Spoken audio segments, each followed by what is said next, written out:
Hello and welcome to How Do You Like Your Coffee? I am your host, Chris, and I almost sang that to you, but I didn't because I'm not a very good singer and definitely would be chasing people away with that.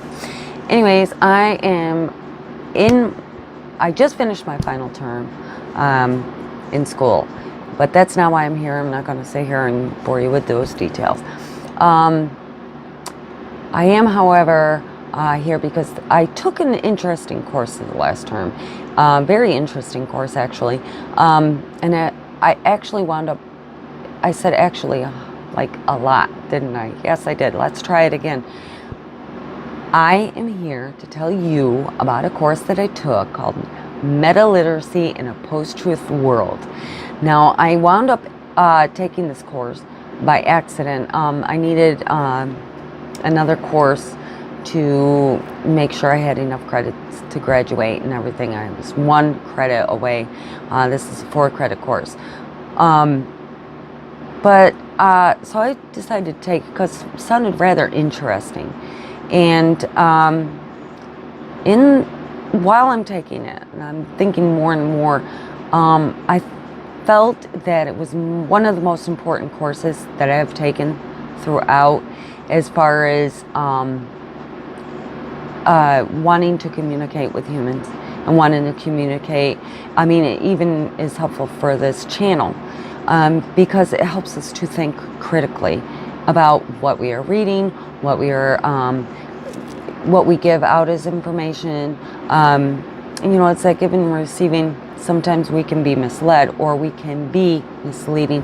So metaliteracy is pretty much saying that literacy, just knowing, is not enough. Thinking about what we know, thinking about what we take in as information and what we put out as information is, however, what we need to start doing. And this course really has made me think. I mean, we are going to sit there and we are going to say, I know about post-truths. I know there's fake news. I know that my biases can get in the way of me making decisions. I know that my beliefs are so strong that it can get in the way of me making decisions or what information I look up. It's not only the knowing of it, it's knowing, being aware and taking responsibility for it, and really, really putting some major thought into that and knowing what information you are going to accept.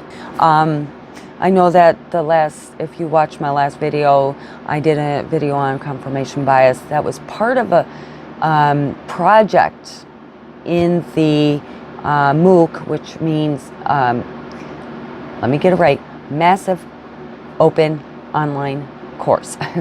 And usually these are free. I'm not exactly sure because this came with the course with the college, so I'm not sure how it works. You can check out the information on metaliteracy.org. I'm going to leave that link in the description below.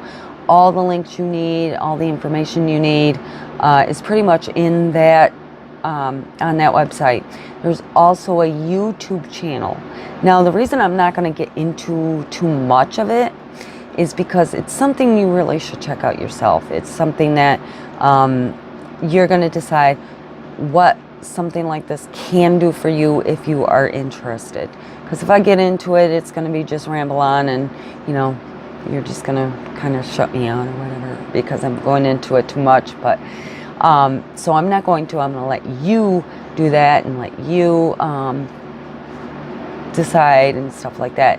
So let's talk about in the comments below if you checked out the site or not, or if you'd like me to get into it a little bit further. Maybe I'll try to do a future video on it. If you have any questions, comments, maybe you have some ideas for future topics you'd like to cover, because remember, this channel is about me bringing a topic up, and I'll put a little bit of my feelings into it, and then you reiterate in the comments below what you feel. Remember, it's your choice, whatever you feel. We're just going to be mature about it. Let's be mature about it. Another thing we can learn about in that metaliteracy course is how to, when we're making our comments, to make clear, effective, productive comments instead of just commenting the first thing on our mind. We're going to think about what we're going to comment before we comment. And if you like this content, or if you'd like to see future videos, because I'm going to tell you right now, I have the summer off. That means I will be able to focus more on this channel. That means I will have more practice, and I'm hoping I will get better. And that's where you guys can come in too. You can help me, give me a few tips. I am open to some tips. Believe me, I am open to some new tips, and I can never say it enough. So do consider subscribing and pressing the bell icon so you will be notified of my next upload. And until next time, keep the coffee hot and those pinkies up. I will be seeing you